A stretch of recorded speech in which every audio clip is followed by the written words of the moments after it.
दलदल की उपमा दी गई मन की आसक्ति को और मन के आकर्षण को दलदल की उपमा दी। अब दलदल है कहां यहां?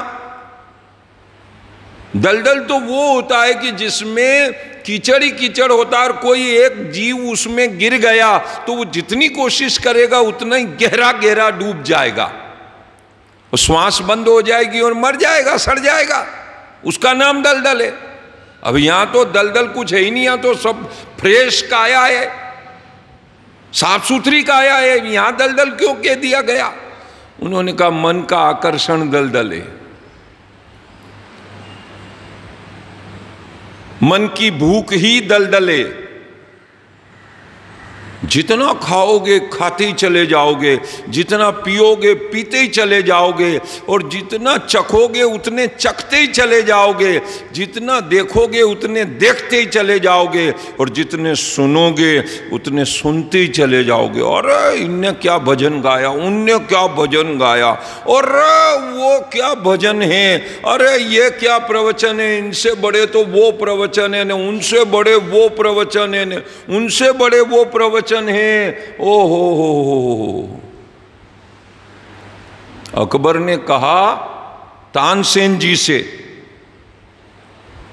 कि लाजवाब है आपका संगीत, आप भजन गाते हो और दीप प्रज्वलित हो जाते हैं। जब दीप राग गाते हो और जब आप गाते हो मेघ मल्हार राग तो मेघ वर्षा करने लग जाते हैं। क्या लाजवाब आपकी गायकी है।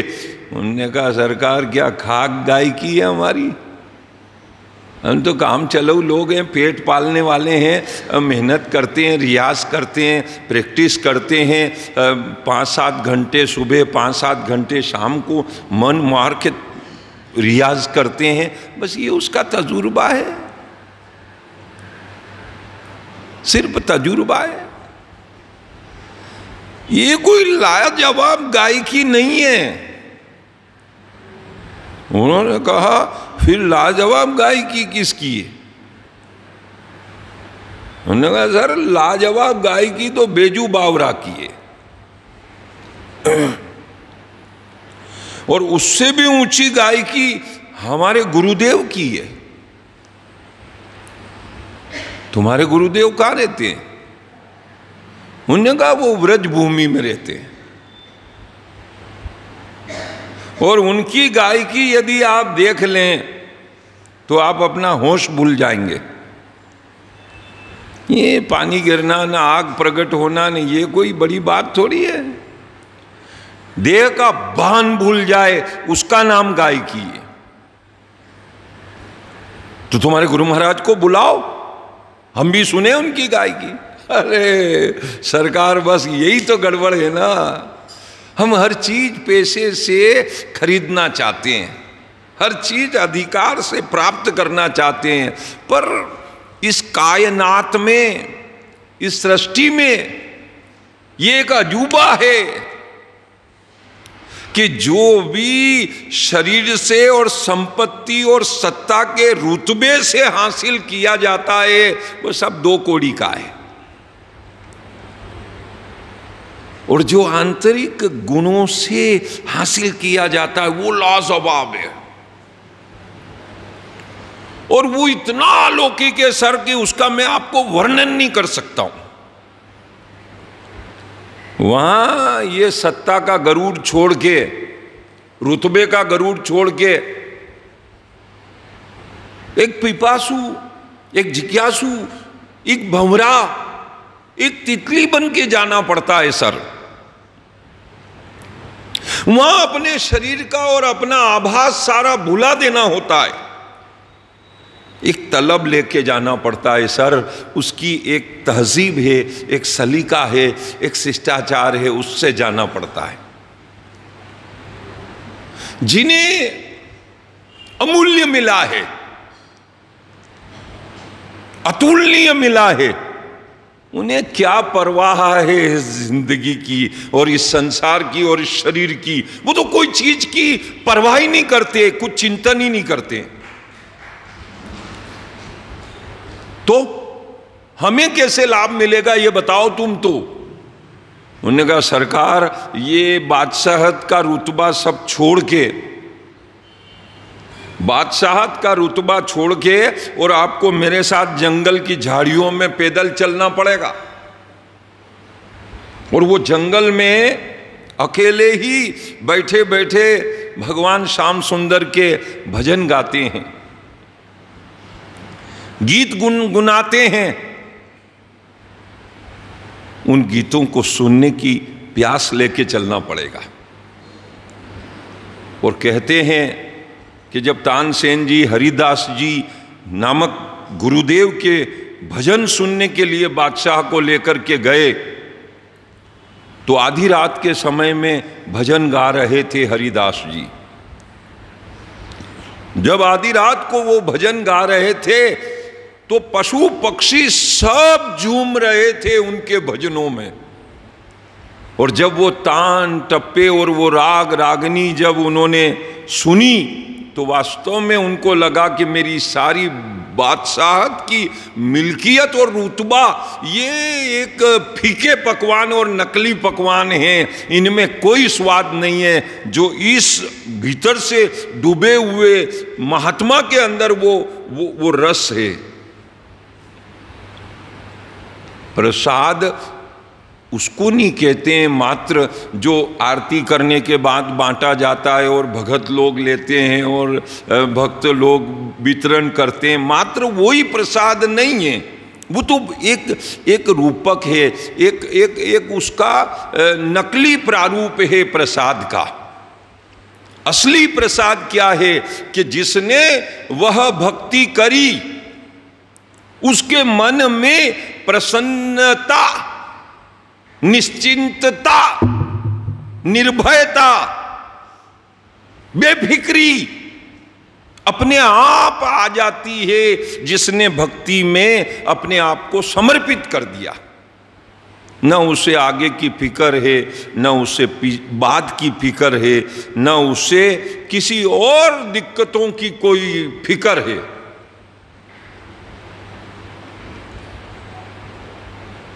वो तो अलमस्त होता है। एक भक्त आदमी नौका में अपनी पत्नी के साथ बैठ करके कहीं जा रहा है और खेने के बावजूद भी नौका डामाडोल हो रही है। ऐसा लगता है इधर नहीं तो उधर डूब जाएगी, उधर नहीं तो उधर डूब जाएगी।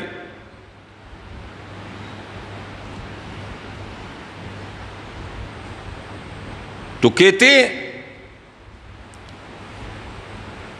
उसकी पत्नी घबरा गई। उसने कहा रे जरा संभाल संभाल करके नौका चलाना, नहीं तो डूब जाएगी।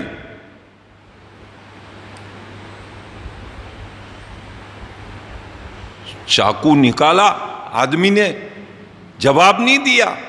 चाकू निकाला और पत्नी की चोटी पकड़ के और चक्कू उसके गले पे रख दिया।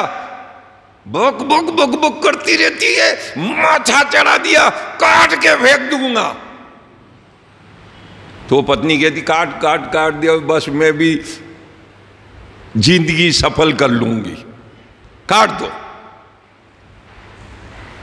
काट दो।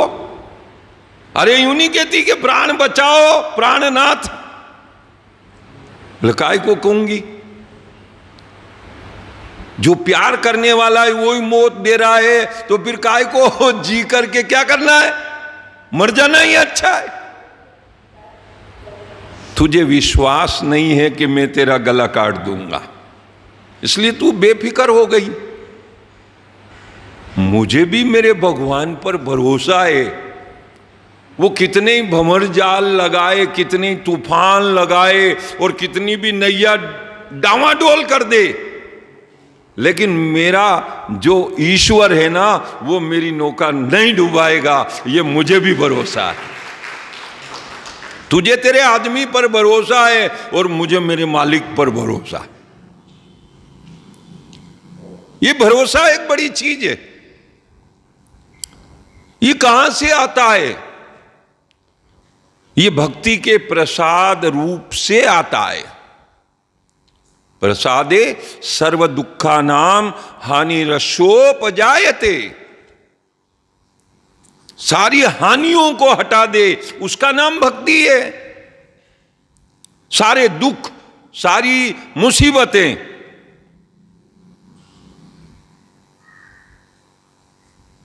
फिर गड़बड़ हो रही है,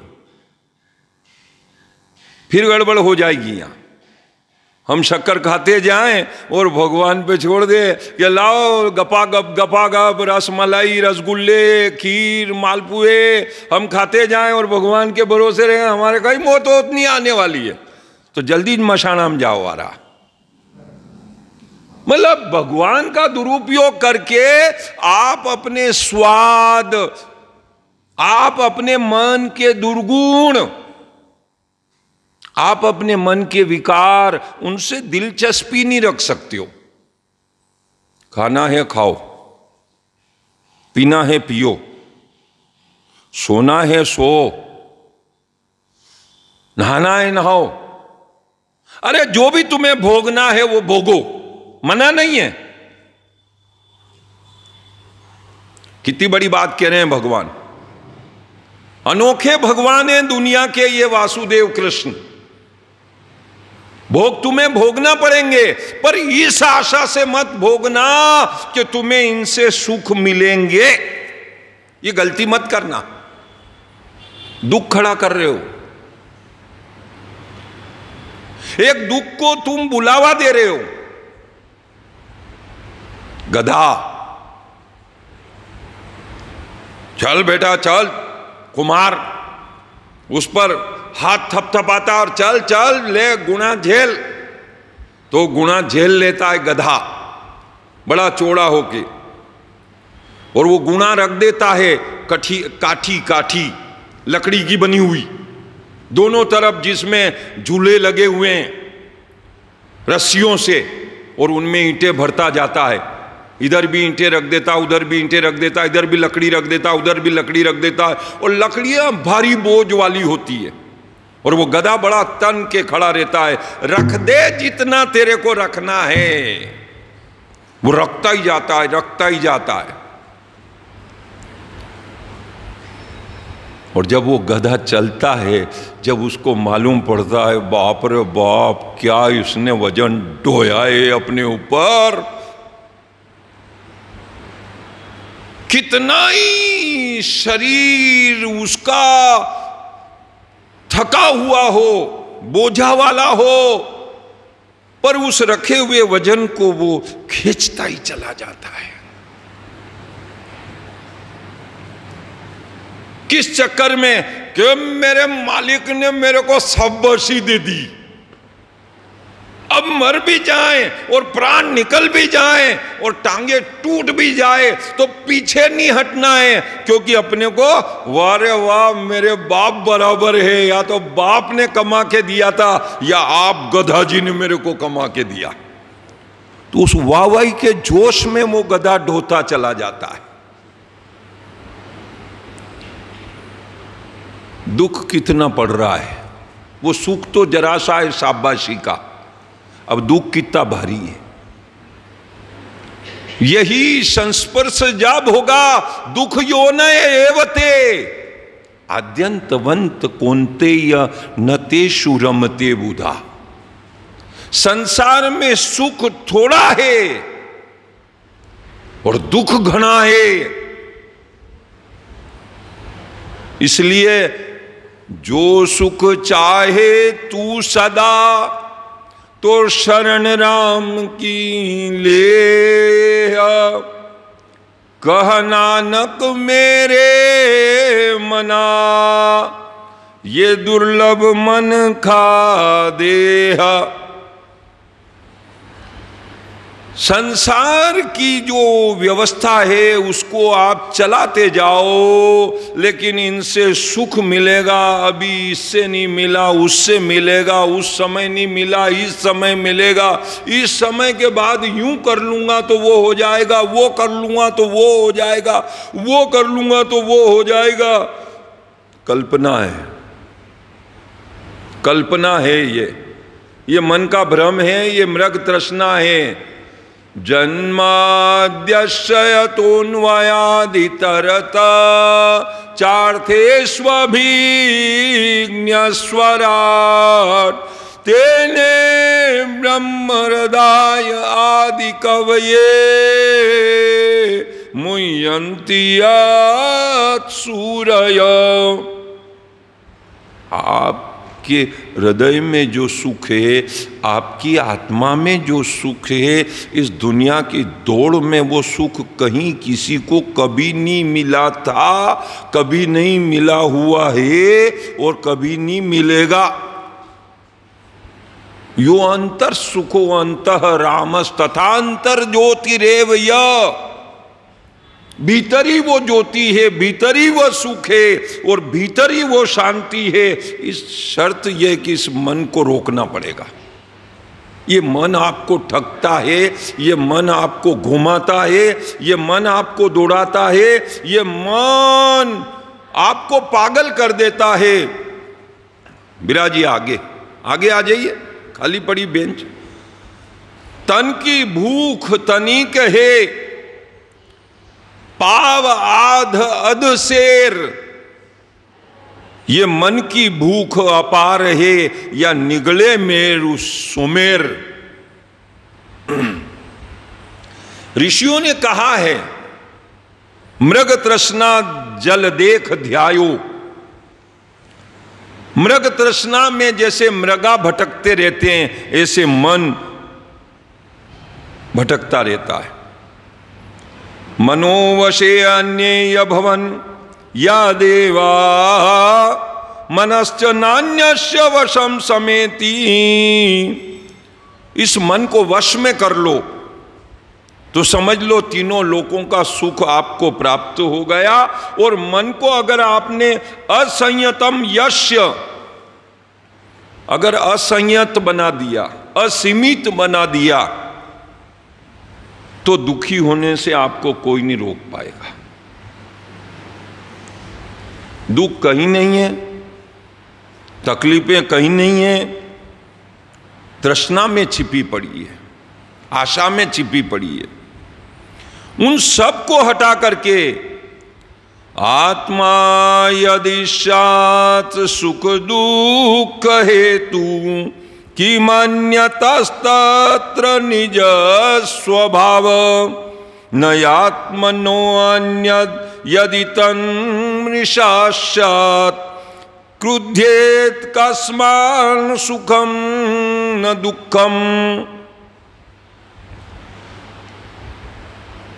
पहले के इंसानों को शरीर का बहुत दुख था। पैदल जहां भी जाना वहां पगे पगे जाना पड़ता था, समय पे नहीं पहुंच पाते थे। जो भी उपयोगी जीवन उपयोगी आवश्यकताएं पूरी करनी पड़ती थी, बाल्टियों से पानी खींच के लाना पड़ता था, बावड़ी पे जाके नहाना पड़ता था, जंगल में जाना पड़ता था, गट्टियां पीसनी पड़ती थी, ओंकड़ों से धान कूटना पड़ता था, खड़ों में बेलों से अनाज पेले जाते थे। कितना दुख था, हर बात का दुख था। लेकिन अब मन के दुख शुरू हो गए ना श्रीमान। शरीर तो आराम में हो गए, पर जितने अस्पताल बनते जा रहे हैं सब हाउसफुल, सब वेटिंग में, और सब पे नंबर की स्लिपें लग रही है। एक एक माताएं 7 संतानें, 8 संतानें, 9 संतानें, 12 संतानें एक माताएं अपने जीवन में पैदा कर जाती थी। न कमर दुखता, न माथा दुखता, न मन दुखता, इतनी इतनी रोटियां बनाती थी एक एक घर में। कभी राग द्वेष नहीं होता था, कभी काम से नहीं कंटालती। सुबह 5 बजे से लेकर रात को 12 बजे तक वर्क लोड बना रहता था। ने कैसा दिन में आराम, क्या होवे आराम। ने कहां थे ये अंखे पंखे, कुछ भी नहीं, वो विजना ज्यादा से ज्यादा गर्मी लगे तो हाथ का। आम आदमी स्वस्थ और तंदुरुस्त बदन था और एक खुशी वाला मन का था, और इंसानों की बिरादरी में एक कौटुंबिक भावना थी। गांव की कोई गमी पूरे गांव की गमी थी, और गांव की खुशी पूरे गांव की खुशी थी। किसी एक आदमी की तकलीफ पूरे गांव की तकलीफ मानी जाती थी, और किसी एक गांव के घर की खुशहाली पूरे गांव की खुशहाली मानी जाती थी। बाहर के दुख बंद हो गए, मन के दुख शुरू हो गए। राग द्वेष ईर्ष्या मद मत्सर और जबरदस्ती के सब अवगुण स्वभाव पे हावी हो रहे, और दुखियारे जीवन जी रहे। दुख तो है ना, पहले भी था, पहले तन पे था, अब मन में घुस गया, स्वभाव में घुस गया।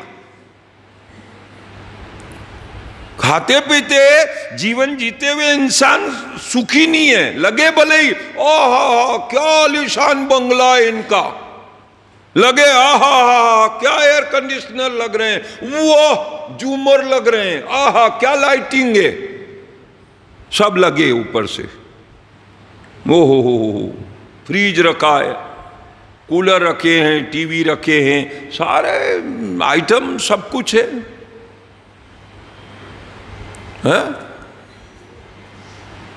कई के वने खमण वणावा को ने वो अलग ने, इडली डोसा को अलग ने, कई के बाटी बनावा को अलग ने, कतरी कतरी आइटम आई गया है। ये कढ़ाई ठीक नहीं, वो कढ़ाई लाओ, ये सस्ता है, ये नहीं, वो महंगा बर्तन लाओ, मुंह मांगा दाम का बेचे जो, कमाए जाओ और गमाए जाओ।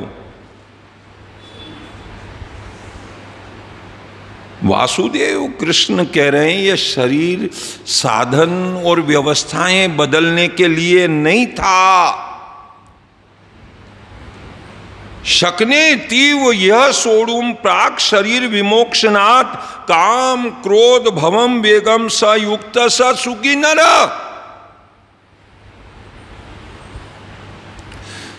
ये जो शरीर है आत्मा का कल्याण करने के लिए मिला है, न मकान बनाने के लिए मिला है, न बड़ा नाम कमाने के लिए मिला है, और न व्यवहार बढ़ाने के लिए मिला है।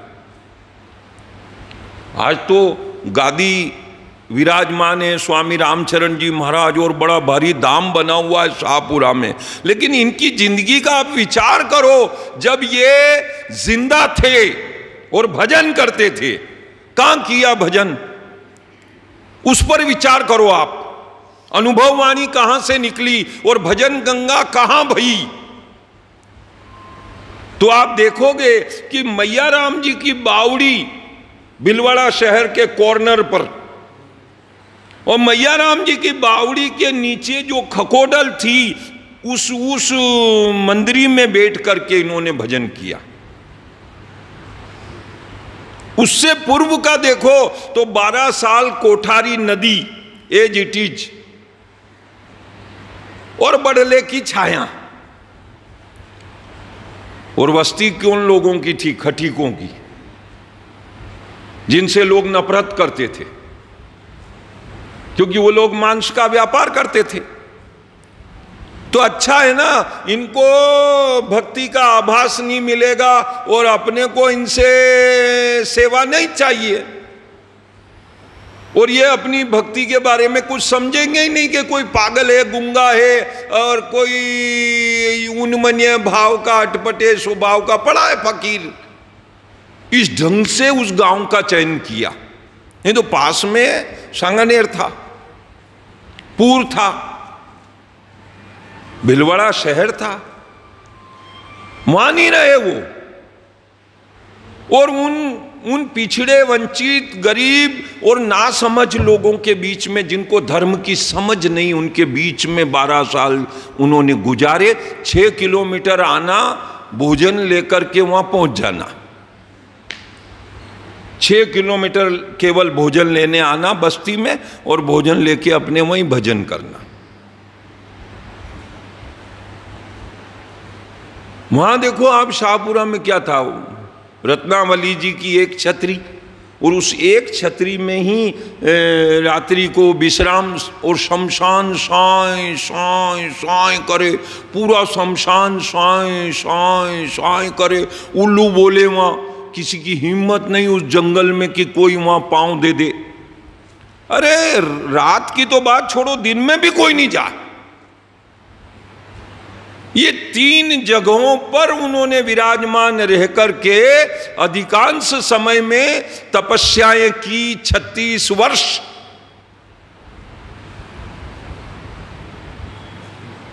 अठारह 1855 तक, 1808 से लेकर के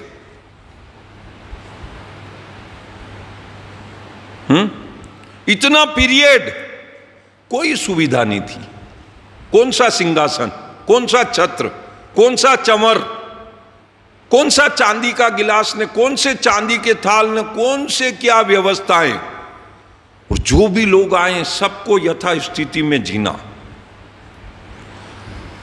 बाहर से सुख किसी को मिला ही नहीं, और बाहर से सुख मिलेगा ही नहीं।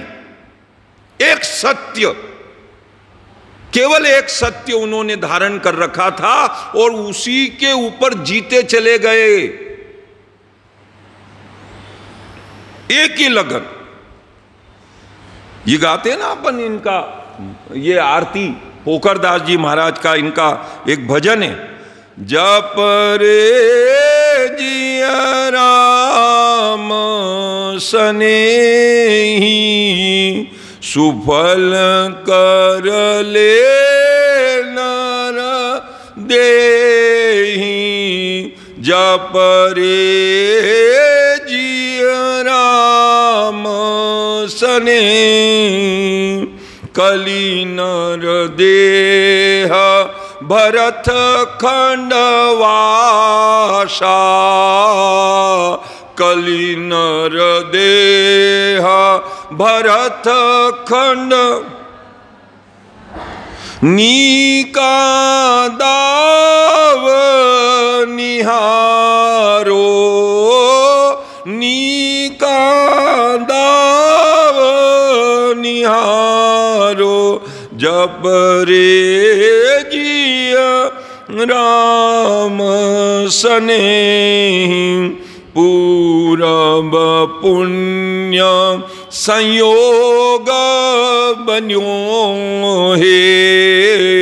पूरब पुण्य संयोग बन्यो हे, भजले सिरजन हारो मेरे राम।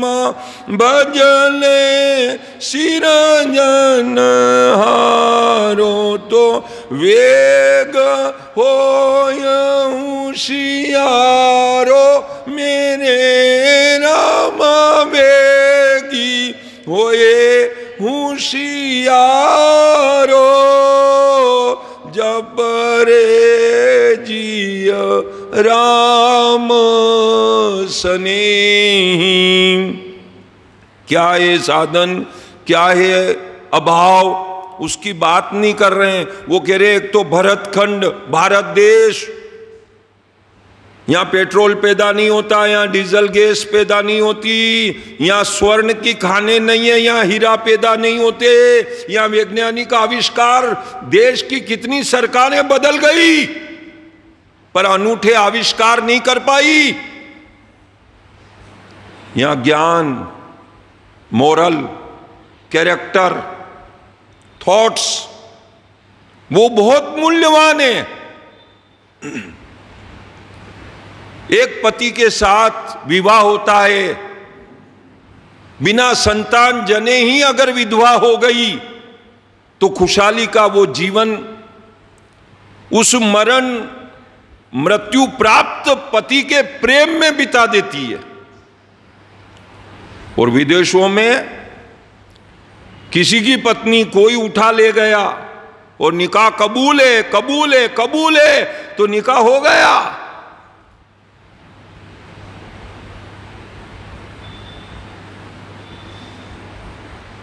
भरत खंड भक्ति खंड है, धर्म का स्थान है। फिर ये मनुष्य का चोला सांसारिक प्रवृत्तियों से ऊपर उठ करके आत्मा के प्रकाश को फैलाने का, ज्ञान को प्रकट करने का अवसर है। इसको क्या अपन कहां व्यर्थ के प्रपंच में खो रहे हैं? बिल्कुल नहीं। कह रहे हैं लख 84 तन धरमु, लख 84 तन धर, 4 युगा दुख पायो है, 4 युगा दुख आयो। बिनु हरि भजन वेही दुख भरना, बिनु हरि भजन वेही दुख मरना, सिर पर आयो है, मरना सिर पर। जान भंगूर क्षण काया थारी, जान भंगूर क्षण काया, ये अवसर तू नहीं पायो है, ये अवसर तू नहीं। सुफल कर ले नर देहि रे, सुफल कर नर जप रे जिय राम सनेहि, जप रे जिय पोकर राम चरण उपकारी, पोकर राम कृपा कर समझावे, कृपा कर सम। चेत चेत हेत कर हरिसु, चेत चेत हेत कर, ओ सर बीत्यो जावे अवसर,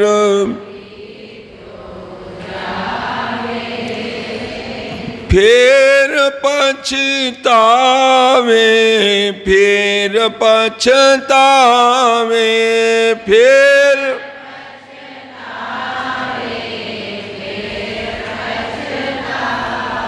सुफल कर ले नर देहि, सुफल कर। मूलतः यह भजन होरी राग का है, पर इस सीजन में उसको गाना राग को मना है, इसलिए मैं इसको थोड़ा सा बदल के आपको सुना रहा हूं। पर वचन बड़े मूल्यवान है। महापुरुषों का लक्ष्य गिरितरु मंडी मशाना में रहिए के कोई देवल सुना रे, हैं? न पहनने का ज्ञान है, न रहने का ज्ञान है, क्योंकि कितना भी सुख सुविधा और सम्मान से काया को रखो, एक दिन तो इसको ले जाके मोटे मोटे लक्कड़ के ऊपर रखा जाएगा और छोटी छोटी लकड़ियां ऊपर से डाली जाएगी। क्योंकि नीचे से ताप ज्यादा लगेगा, जब जाके हाड़के वो राख बनेंगे। सब कहेंगे कि भैया ये पतली लकड़ी नीचे मत रखना, इनके जाड़ी लकड़ी रखना नीचे, क्योंकि शरीर मोटी काया का रहा हुआ है, तो मोटे मोटे लक्कड़ लगाए जाएंगे इस काया पे। जी हां, तो इस तरह की स्थिति के बारे में उन्होंने चिंतन यावत जीवन रखा। थकान आ रही है, ऊंघ आ रही है, नींद आ रही है, और मन कह रहा है आड़ा पड़ी जावा, थोड़ी देर नींद निकालना, फिर राम राम करांगा। तो वो क्या कह रहे, कबीरा सूता क्या करे, उठ किन जपही मुरार। अरे कबीरा सूता क्या करे, उठ किन जपो मुरार। एक दिन सोवन हो गो लांबे गोड़ पसार। अरे एक दिन हुआगा तो फिर उठाएगा ही नहीं। तू आराम हराम है, पहले राम का आह्वान करो। और क्या सरल तरीका दिया, काये न मनसा बुद्ध्या केवले ये इंद्रिय रपी। काया से संसार के कर्म करो, पर मन को उसमें शामिल मत करो। मन को तो प्रभु के स्मरण में लगाओ, काम बिगड़ेगा नहीं आपका, सुधर जाएगा। साइकिल चलाओ तो राम राम करो, मोटरसाइकिल चलाओ तो प्रभु का स्मरण करो, गाड़ी चलाओ तो प्रभु का स्मरण करो। 90 में चातुर्मास करा था इंदौर में, छतरी बाग में। अशोक जी सोनी गाड़ी चलाते थे, तो वह गाड़ी 130 की स्पीड थी चालती। अरे मैं क्यों अशोक जी राम राम राम, फचड़ का लिखरी जाएगा रास्ता में, तो भी कही कह राम राम करो गुरु जी, राम राम राम राम राम करो। अरे मेरे को थाए तो गोड़ो चढ़ी लियो भांग को ने मुंह तो